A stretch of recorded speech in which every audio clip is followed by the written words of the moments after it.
It's about mindset matters and vertical development. And maybe it's a good addition to what Rob just said, because we might understand, I like the part where he said to learn about playing and improvisation, because that also has to do with mindset and how we lead our society and companies and how we form corporate cultures. So I am Martin Permantier, and I have a company based in Berlin, Germany, and we are about 30 people, and we help people and companies to find their brand and identity. And we look in three perspectives. We look at the brand, how it looks like, the design, and how people communicate, and also about we look at the culture, because we find that's pretty essential for how a company works. And that has become more and more important in the last years for companies to design their culture and find ways to do leadership.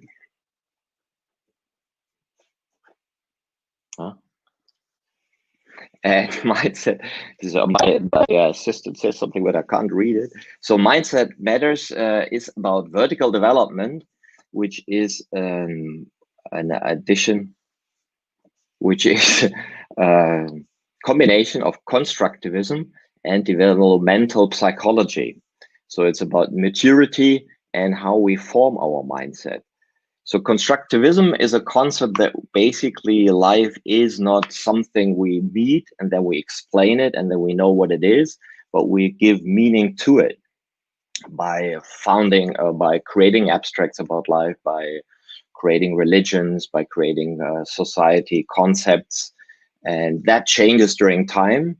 And our developmental psychology shows us how our ability to make sense changes in time and as we grow up. So one way to differentiate horizontal development and vertical development is that horizontal development is like when you do information, you acquire new knowledge, like a new language. You can acquire a new language without changing your mindset.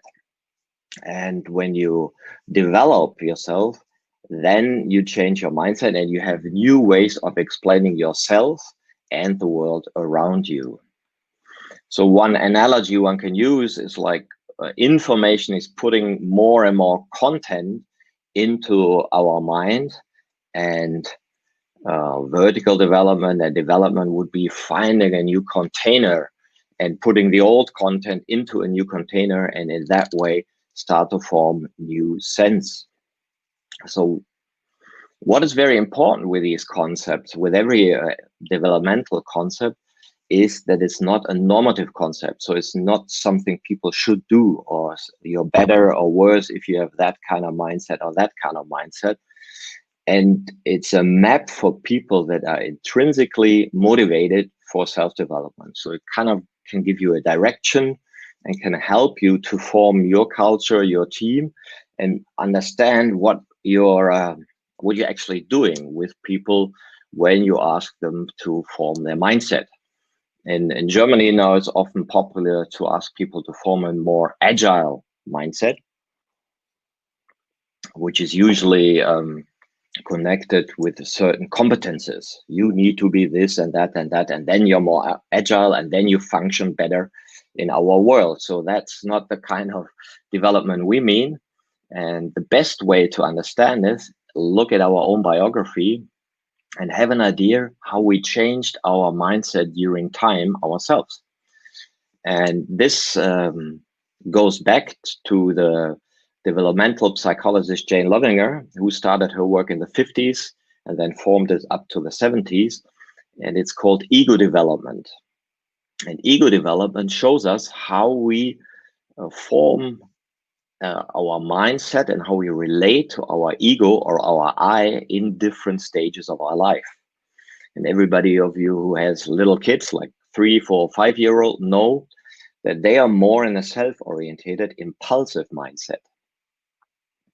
And there you think you're the middle of the world, and what you think and you want, that's the most important, and your needs are really what has to be fulfilled. If you want this yogurt or that yogurt, or you want to wear that sweater or that sweater, you're always the middle of the world. And that changes in time when you try to relate to others. So that phase comes when you're 6 or 7 and you realize, oh, I need to go to school, I need to behave, and I need to conform to external authorities. And that mindset is called group-centric conformist mindset. Here, rules are important, order, and maybe kids want to know what to do and what to do and what not to do. And the teacher said it's like this, and mom said it's like that. And they give you the sense of reality, and they give you a sense of I. If I stop at a red traffic light, I'm correct. If I run over when it's red, you're not correct. And maybe some kids start to discipline their parents by giving them advices, authoritarian advices. So that kind of goes till you're 10 or so. And this, of course, the other mindset still exists in us, but it's kind of a new capacity that we form, and that's even expanded at the time around when we're 10 and 11. That may happen if you're educated to a rationalistic functional mindset. And here we learn the thinking of cause and effect. And we start to compare ourselves with others. We don't want to be like everybody else, but we want to be valued for what we can. I am better than this person. I can do this. I am good in math. I'm going to be an engineer. And this whole thing of comparing, of course, enables us to start to think more scientifically. And at that age, we learn chemistry, physics, and we look at the world like if it's a big clock, like if it's all based on cause and effect. And we can, and our job is to fit in. So as if there is a life that is like it is, and you have to fit in and make a good deal to become somebody. But your identity is also related to the expectation from the outside.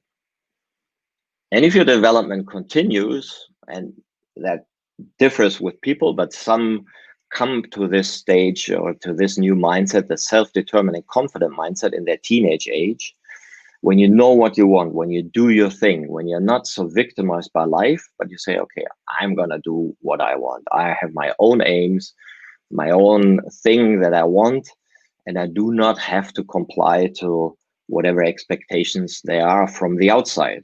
So that frees you from a lot of thoughts from that victimize yourself. And at the same time, it strengthens in a way our ego, because we think, oh yes, it's all about me. And if your development continues, you may start to see certain contradictions in yourself, that not everything about yourself is great, that you have different roles and different personalities within yourself, and you start to see more your inner life and your emotions. So that is called relativistic individualistic mindset. And you also start to accept other people more in their variety and in their different values. So it's the beginning of starting to look inside and starting to include more emotional perceptions about yourself. And often that has to do with not only going for status, not only going for being self-determined and confident, but also seeing the relationship that you exist in, and that becomes more important. And that's probably also something that's very big in society right now. And if your development goes on further, you may enter a stage that's called systemic autonomous mindset, where you see your own subjectivity more. You can see how you're programmed, how your parents taught you certain things, how your culture taught you certain things, and see your own multiplicity and your subjectivity. So it's more understanding yourself as a role or as a container of certain mindset and certain values and programmings that you have. And by that, you understand more your own authenticity, that you are the consciousness that is perceiving that, but you also see that your I or your identity is constructed, and you're less identified with it. So that's basically kind of the movement we can do through our mindset, and that even continues through various stages. And some might say, oh, I know this from spiral dynamics, But the difference with Jane Lovinger is you don't look from the outside and as to the behavior that people have in different mindsets, but you look from the inside, from yourself, and try to see what mindset am I in right now, and how do I construct my reality, and how do I relate to leaders, to culture, to aims, and what's the mindset behind it, and how maybe can I expand it. So looking at these different mindsets, they're not something that go away. We all keep them in a way, like internal rooms of identity. And if you look closely at yourself, you see that they vary. If you're in a conflict, you you regress and you go to an earlier mindset. And maybe if you're trained, or let's say you do improvisation, like Rob Hopkins said, you really try to experiment and go against your patterns, you may feel yourself in a more expanded mindset. So looking at it, how this affects leadership, you can look at a leader who is in a self-oriented, impulsive mindset, that he will always refer to himself as the biggest, as the greatest, and he's right, everybody's wrong, and everybody else tries to victimize him and is unfair to us. Yes, and we have to win, and the others are losers and we are the winners. So that's basically the mindset and the concept and the understanding of reality if we use that early mindset as a leader.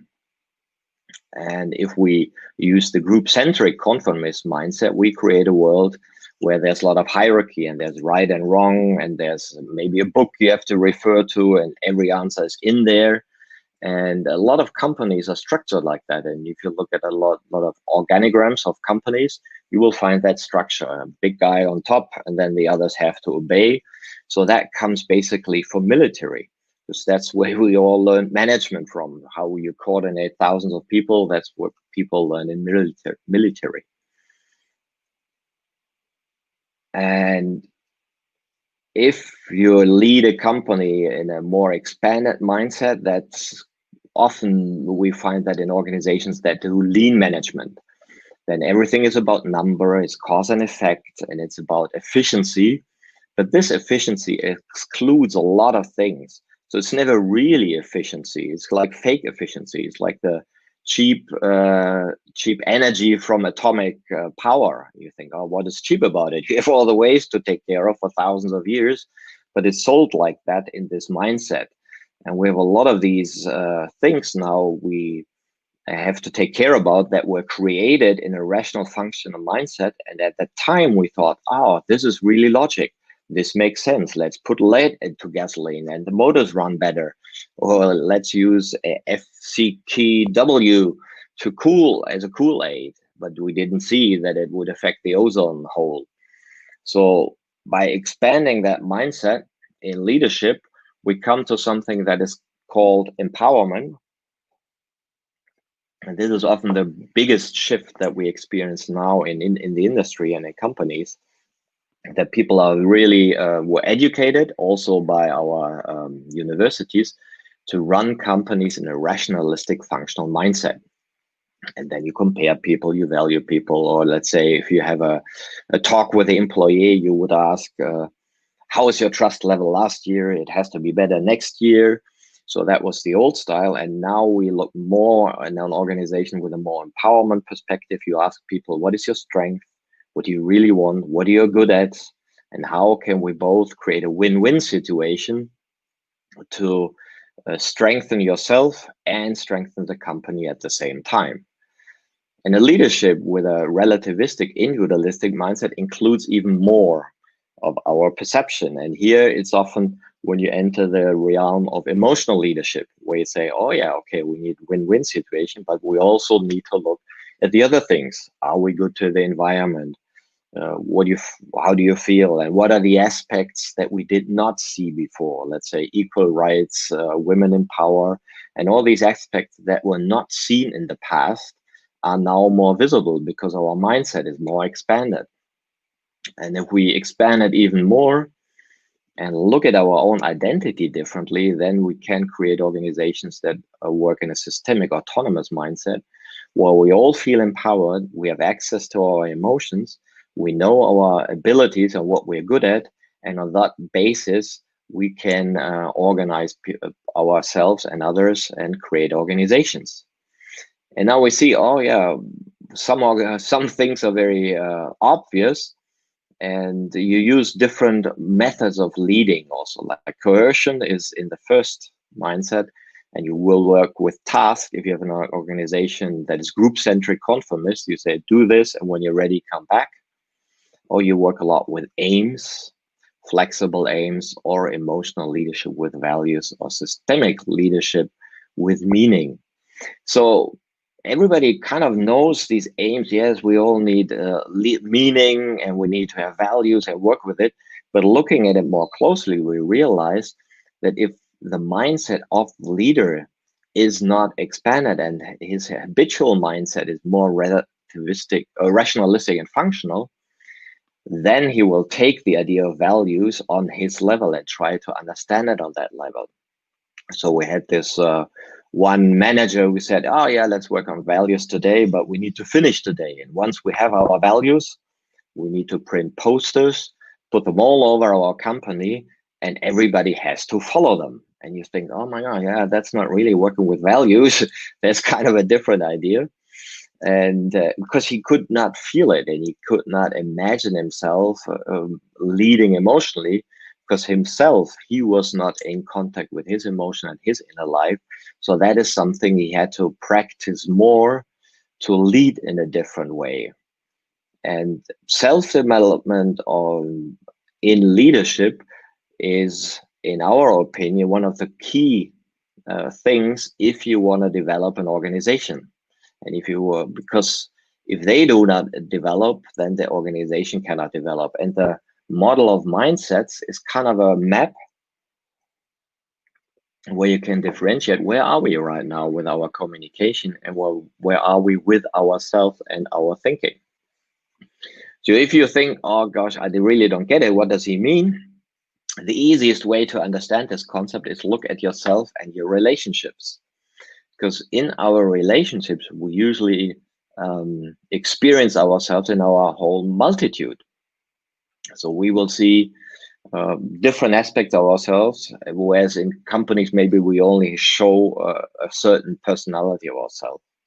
So imagine yourself with your partner and everything is good, and you sit on a sofa and you realize, well, it's me and here's the other person, and the other person is not an expansion of myself, is not a wish fulfiller, but an autonomous being. And you can both try to support each other to maybe expand the field of love and space for development. But then, you know, okay, we're not always in that mood and we're not always on that level, but sometimes maybe you open up your can talk about things that are usually difficult to talk about, let's say shadow aspects, whatever you call them, or difficult feelings, and everything works fine, and you are emotionally open and you perceive each other's feelings. And you know that this stage doesn't come right away. You have to kind of work yourself up and go intentionally into it, or let's say often you have.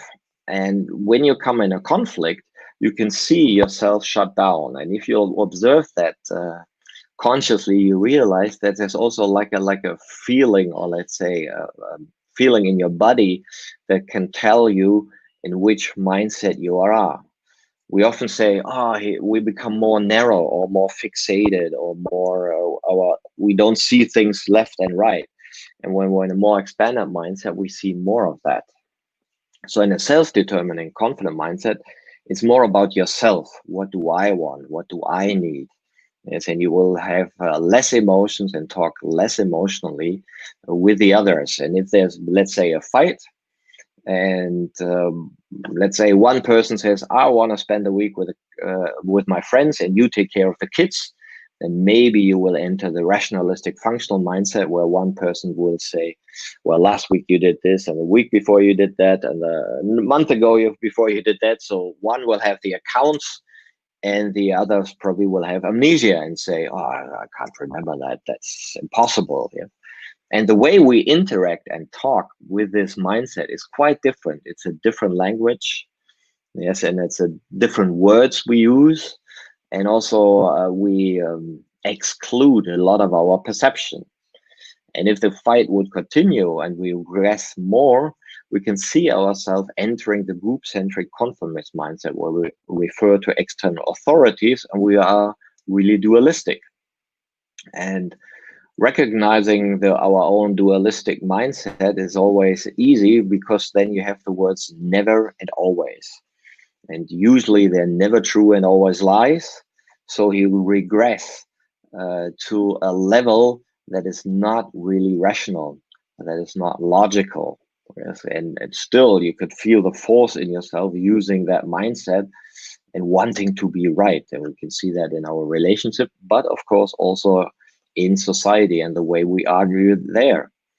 And if we then come to a stage that we are in a self-oriented and impulsive mindset, we want to win, and if you do not do what I want, I'm going to go and look for somebody else, something like that. So all these 6 mindsets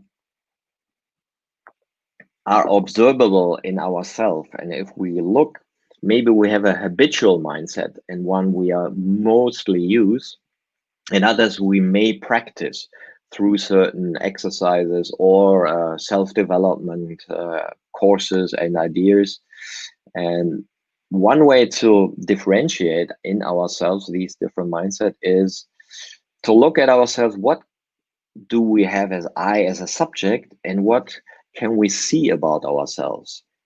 Let's say if you talk about yourself as a child, at that time I could do this, I was like that, I had these kind of emotions. You look at yourself as if you are a stranger.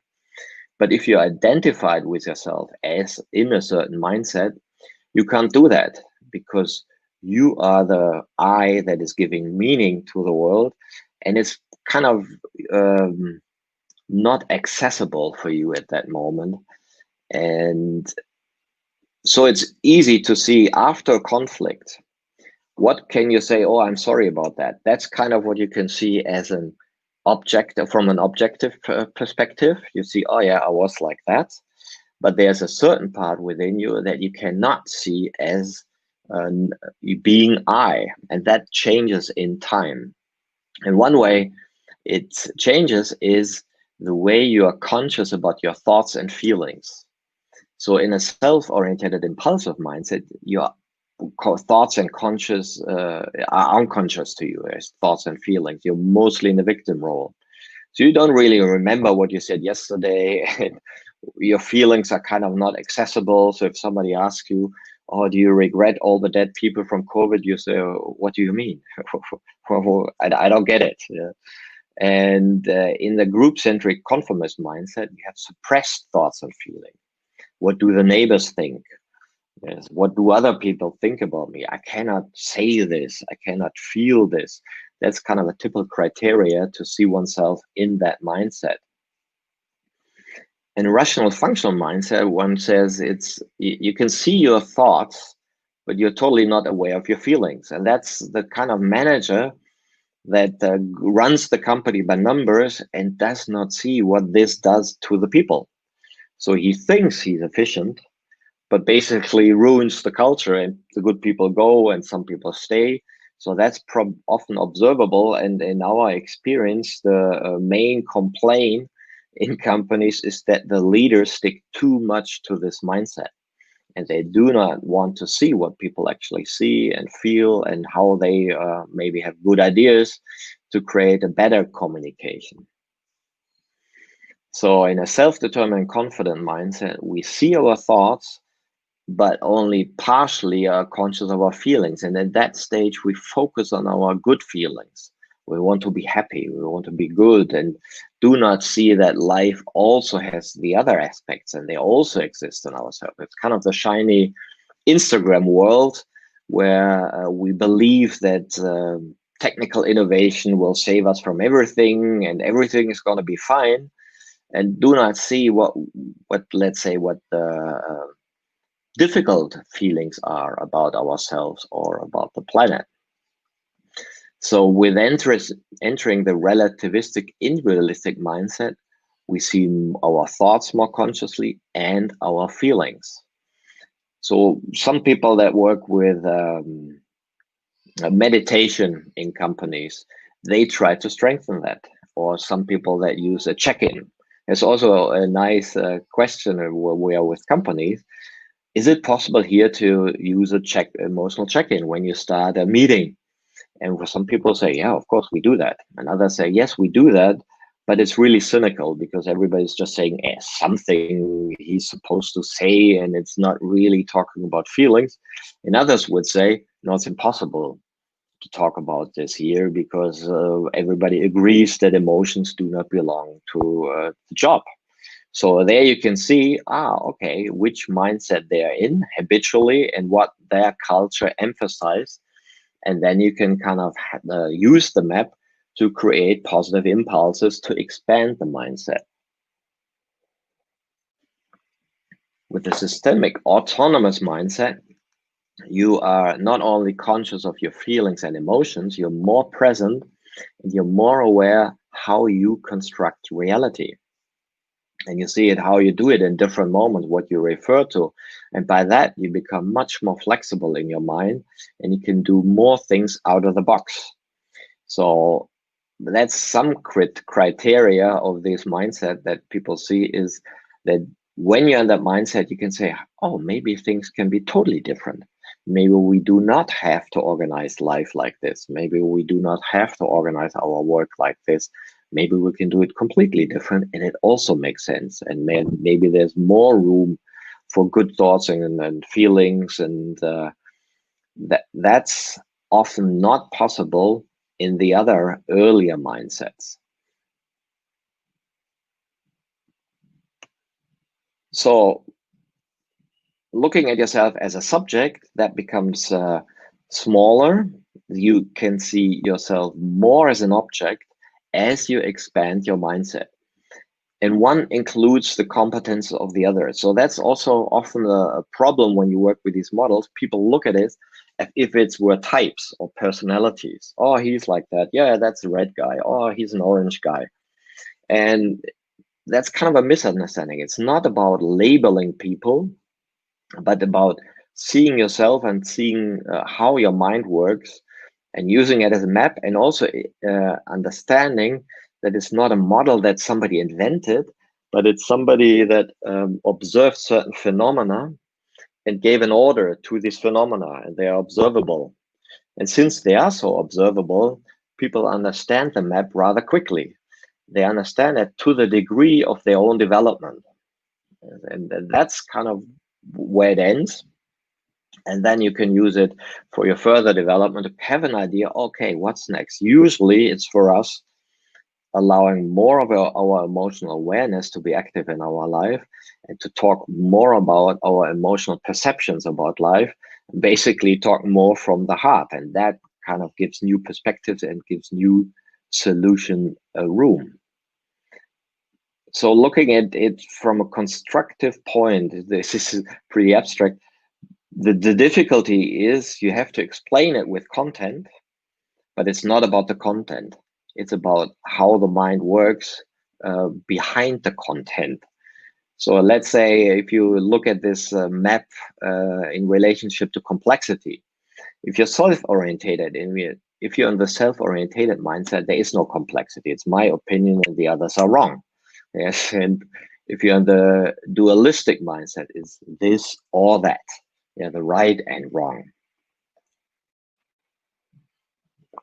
And in the rationalistic functional mindset, you may have more options, but they're kind of linear. It's kind of linear thinking. It's 1 and 2 and 3 and 4, but not really complex. So it's one line thinking, or whataboutism is also typical for this mindset.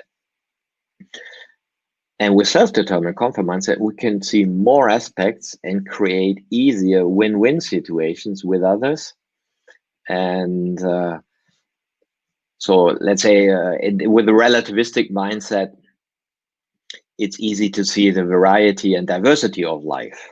So if you look at it, let's say in German culture, you see the 40s last century, it's the fascism, it's one or the others. We are the good ones, they are the bad ones. Then you see the 50s and 60s, we have to work and do our job and bring the country back.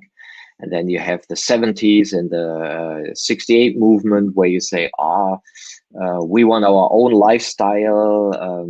We want women rights. We look at nature. We um, express our individuality more. And maybe, let's say, in the year 2000, the aspects of sustainability became much more active in our society. And things about LGBT or men marrying, women marrying each other, those are all new concepts that belong more to relativistic, individualistic mindset that just sees more the variety of life that's really there. And with a systemic autonomous mindset, we see the interrelationship of all these things. And also we see life and our mind as a process and not as something that is as it is, but everything kind of is organic and evolves, and culture evolves, leadership evolves, we evolve, and we all change constantly. And with this map, you can kind of visualize where you are at with yourself or with your company. So Jane Lovinger, who found the ego development, says that shows what is and not what could be. But there are certain enablers that help one to expand one mindset, and that is the great miracle. Why somebody wants to develop one's own ego or one's mindset and others do not. Because the advantages of a more expansive mindset are pretty obvious. So first, it needs the will to develop, and that is voluntary. You cannot force it on somebody. If somebody feels fine with the way he sees himself or she or her life, that's fine. But if somebody says, yes, I really am interested in expanding my mindset, then you can work with them. The second thing you need is safe spaces. So there needs to be a positive error culture within a company if you want to work with that model and that idea. And the third aspect is supervision or collegial coaching. And that has to be the most forceful or most effective helper for development if you put people together with the same interest and let them coach each other. And of course, it needs positive reference experience. If you're so used to work in a rationalistic functional mindset and you have never experienced what it is to be with people in a more open way, then of course it's hard to aim for that. So for us, it's often in companies, we ask them, is it okay if we sit in a circle of stools without tables? And with some companies, they say, no, we don't do that. We need to have tables in front of us. Otherwise, no, we are not in kindergarten. Because sitting in a circle on stools, they associate with kindergarten. You think, okay, interesting. So there needs to be kind of a build-up with positive reference experience. And Rob said, something very nice about the creation of the potatoes, with the sticks and all that. That's kind of an experience. We can play with each other. We can have fun with each other. And some people never had that at work. So by doing that, you say, okay, yeah, here we have things we can relate to. And then you need the phenomenological navigation competence. Sounds difficult, but that's basically what it means. You need to have a map on orientation. You can use this model, but you can use lots of other things too, but have also an intellectual concept. What is this about we're doing and where we're aiming at? And how can I understand myself better in relationship to a model or some ideas?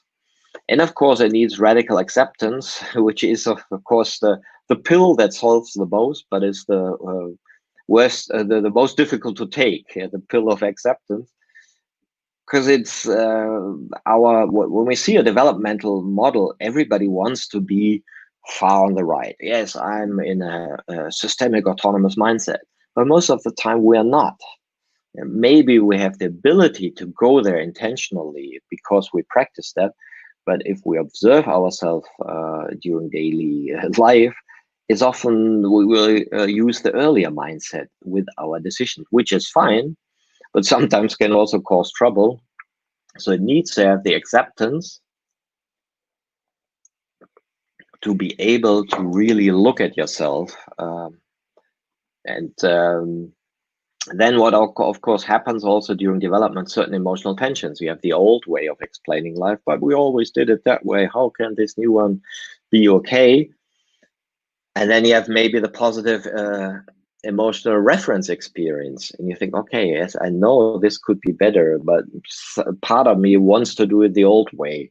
Yeah, so this kind of tension is also the energy for development, if it's, you know, with a safe space. And the eighth point is irritation of automatism.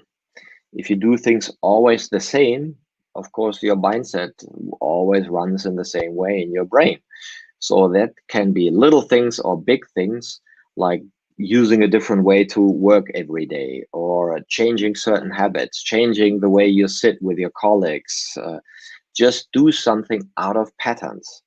Because when you do something out of patterns, you always have this moment of this mini moment of waking up and think, oh, what am I doing? Ah, yes, oh, you. So you can use that irritation to create more attention to observe yourself better. If you stay in your automatism, it's very difficult to observe yourself and get any idea where you are at the map or what kind of mindset you're in. So by using these automatism, or you can use a meeting where you say, and let's do a meeting and nobody uses the word I, or let's do a meeting and nobody touches his face. And it's not about that touching your face is bad or so, but creating attention to be more observative and more aware of the mindsets. So talking about the positive effects, these are the things ego development looks at. It's the expansion of your character from being impulsive to being able to self-regulate yourself. And it's your interpersonal style from being manipulative to accepting and respecting the autonomy of others. And the focus of attention goes from external, you try to get all the feedback from the outside, to more internal, that you see more, oh yeah, it's about me and I'm constructing this and I'm doing this. And your style will change from simple, your cognitive style from simple to complex. Yes, and we all know that what the simple solutions do, and that what we need with all the challenges we have ahead of us, we need a more complex mindset that has more perspectives and can also include paradoxes. And there's a fifth quality, which Jane Lovinger didn't look at, but we find pretty important, which is interbeing. Because somehow there's a certain force that helps us to develop, and some people kind of intrigued by that, because you feel that you're connected to life. You're not exist separate from nature or other people, but everything you experience, every breath you experience, is a connection to nature and to being on earth. And this rising of this interbeing and kind of strengthens the will to self-develop, and is in a way a hope. Or somebody once said, it's also the capacity within us that experience our emotional contradictions. And since the emotional contradictions, or the experience of emotional contradictions, are part of the motor of development and part of the motor to be more sustainable with life and each other, that interbeing is quite a driving force with our development. So you can visualize that, and this is kind of the content behind the construct. And it's not that the world is like that when you're in that mindset, but it is that you see it like that. Yes, and of course we all run in the same world, but we have totally different ideas about what it is. In a self-oriented, impulsive mindset, you see it as good against bad, and it's going to be war, and everything's going to be on fire, and there are going to be riots, and oh, we don't know how all this ends. And with a conformistic mindset, maybe you would say, I am German, you are this, and me first, and you last. And you create some kind of identity about a we that does not include everybody, yeah, but some people and others are out. So that's the way you see reality, and you also think it is like that. And with a rational, functional mindset, you think, well, there's only this way we run life by economics. So one guy once told us, well, we just have to accept the fact that at one point orangutans will not exist anymore, but only in zoos. And you think, yeah, that's pretty logic. In if we keep running the way it is, but maybe we can run it differently.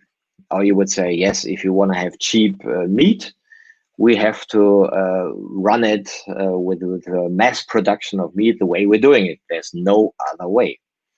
So that's, we sometimes also refer to fixed mindset versus a growth mindset. And this is the self-determined confident mindset, where we think the life is a great party, and you see that on Instagram. Is it Instagrammable? Does it show me in my best light, and me how happy I am and how great everything is? And you have the right things and the good things that I buy. And in a way, we often criticize this mindset, and at the same time, it's very crucial for people to go through that, to feel yourself as a creator of your life, to experience yourself as somebody who's able to achieve something. Yes, and then it's a matter of education, what your aims are. But the ego is important to develop, to let go of it later on. So this is, let's say, the content of, or could be the content of the relativistic, individualistic mindset, where we say all races and ethnics belong together, and all the countries are important, and all the gender identities are important. So it's kind of inclusive and looks in the direction of sustainability. That's one aspect of it. So, and again, I can only strengthen that idea that mindset is about construct and not so much about content. And at the same time, of course, a construct creates content. And as a systemic autonomous mindset, we might be able, if we establish that in leadership, to look at the world as one and come up with global concept, because we all know that all the challenges we have ahead of us are not on a national level. They are all on a global level. So they all have to be solved on a global level, but we cannot do that with the earlier mindsets, because then people always think about themselves or their nations or their group, and it doesn't really get us far enough and fast enough. It's very interesting to also observe how language changes in leadership when people use that mindset more. One of the best examples for me is always Nelson Mandela. If you see talks of him and how he refers to himself, he refers to himself as a role with that he know why he is at that position and what his responsibility is. So he knew once he was leaving the prison that he had to leave his hate behind, because otherwise he would be a slave to his own hate. And that was a big decision after 27 years in prison. But he could do that because he had practiced apparently that mindset and could refer to himself, to his ego, in a more free way, and was not bound to it, and was not bound by his impulses. Because he said, of course, there were a feeling of revenge. Of course, he was angry at the people who imprisoned them. But he had to let go, and he had to refer to something else to be able to, in his case, not have war in this country. And yes. So are there any questions before I go further into other things? Let's see. I have a look at my chat. Yes. Yeah, thanks for the compliments. Always nice. And also see some familiar names. Yes, and somebody says very nice, clear sites. Of course, you can also see them in the net, and we are happy to distribute some of them.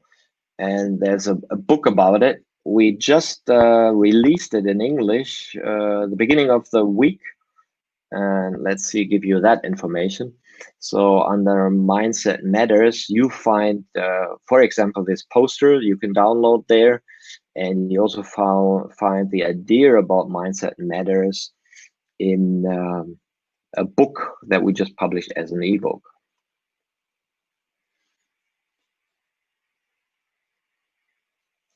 Okay. So if they're not questions, but I'll show one more aspect about it. There are also quite a few videos on the page, and we're preparing more of that. And I think for me, this map can be used in many areas. And I think especially in the area of education, if we had an education system that would use the knowledge we have about mindset properly, we could have more mature people leaving school. But now we pretty much get stuck in the rationalistic functional mindset because we think we educate people so they can function good in the economy we have right now. But we do not look at them as individuals and think, so what could be a good life for you? Yes, but we have a certain idea about what a good life is and what we have to prepare kids for, and do not look so much at them as individuals, and maybe what can they bring to life that hasn't been seen before, that hasn't been lived before.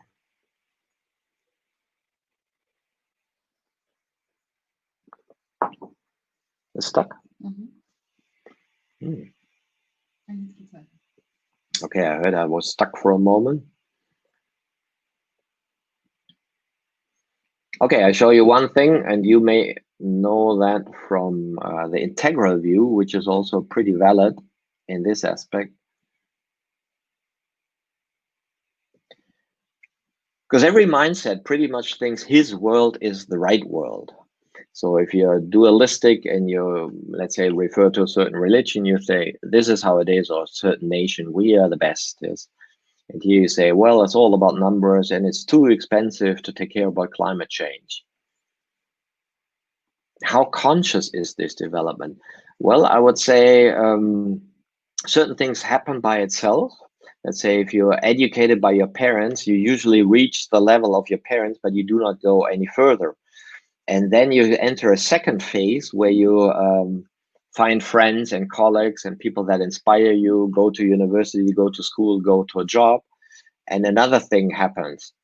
But the third aspect of your development, that you have to do consciously, that's self-development. And that is when you see all these different aspects inside of yourself, and then you have consciously you can consciously try to create an environment with these eight aspects that I showed you that helps you to self-develop.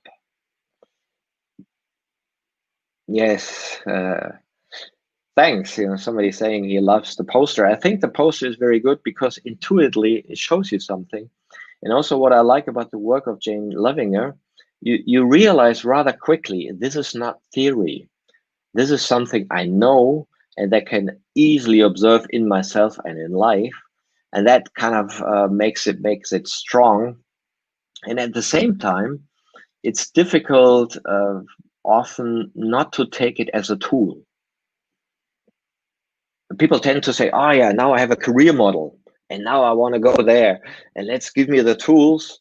But it's kind of trying to do horizontal development with the ideas of vertical development, trying to add competences to something where you have to really do something neuroplastic work in your brain. And then the main work is attention and emotions. Those are kind of the drivers for self-development. See what else. Right, and the map can help in a company to create a language, and you know what you talk about.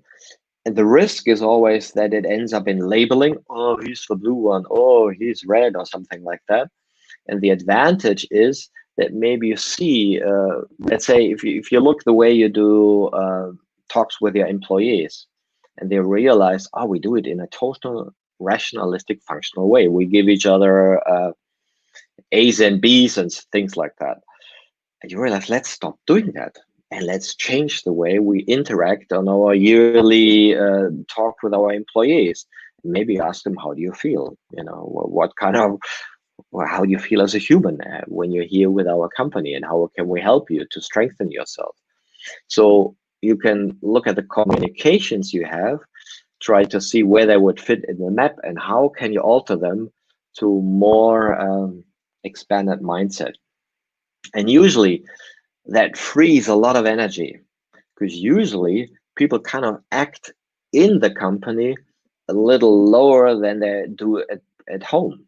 Let's say they act a little less mature, a little more childish than you would at home or with your friends. We kind of accepted that. Oh yeah, at your work it is like that. Or like Rob said, there's hardly any elements of democracy at work.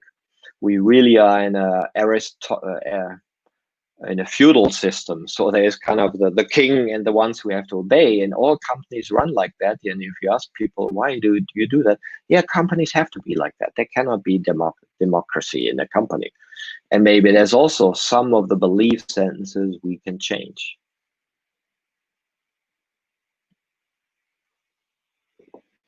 So I give you time for more questions.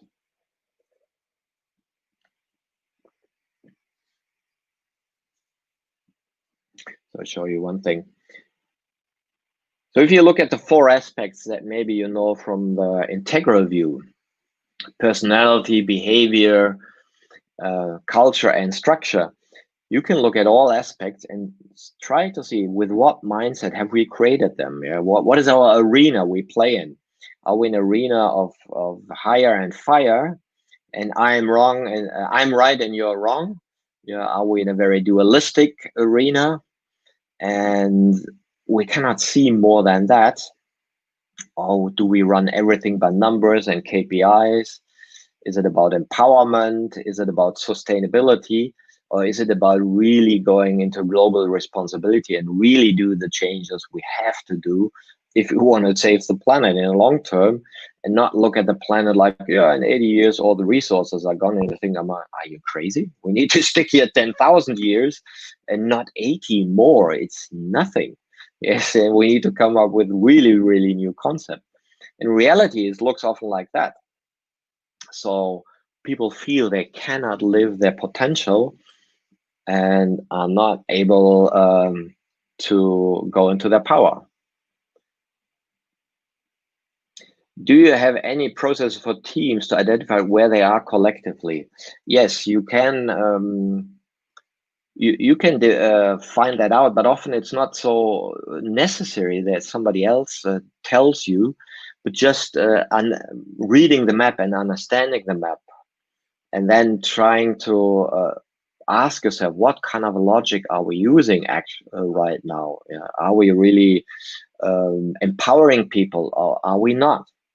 Yes, and if we empower them, are we able to do a check-in? Yeah, are we able to express our emotions? It's very easy to see where you're at. And then you can ask yourself, okay, is it okay for us to stick like that? Is it okay, or do we want to go any further? Yes, there are steps beyond the systemic autonomous one. And one is characterized by saying self-actualizing. That means you're not so much let's say busy with yourself as a concept of I am this, I'm that, but you're more in the moment and more free with the way you are and behave and associate. And you can see yourself and say modify your behavior in a more free way. Yes, and it's really about being present. And some of you may know this stage when you meditate or have certain, let's say, deep experience, and you realize, wow, this is also how life can feel. This is also how my identity can feel. You think, wow, this is really different. I'm in the moment. I'm here. I'm living my life in the stream of consciousness, and I not permanently try to filter my own stream of consciousness, but by allow it to happen. And the stage beyond self-actualization is then called liquid, where you do not have to discriminate anymore, but you experience life as it is. So there are things beyond it, but in the professional world, they do not really have an important point at this point. Mm. So it seems that schools could be a catalyst. Yes, very much. And some people think those are the main organization or institution that should learn about mindset development. What would be self-actualization would in an organization? I would like to find that out in my lifetime. I do not know yet. You could say there's certain self-organized groups that say, look at the organization that does Vipassana meditation. Maybe some of you know that. It's only run by people that work for free, and is really run by meaning, and is really there to educate people and their mindset. And you can see, okay, that's and it's not run by money, and it runs well. So so that could be an example. But I think even with systemic autonomous organizations, it's still in the we're still in the experimental phase.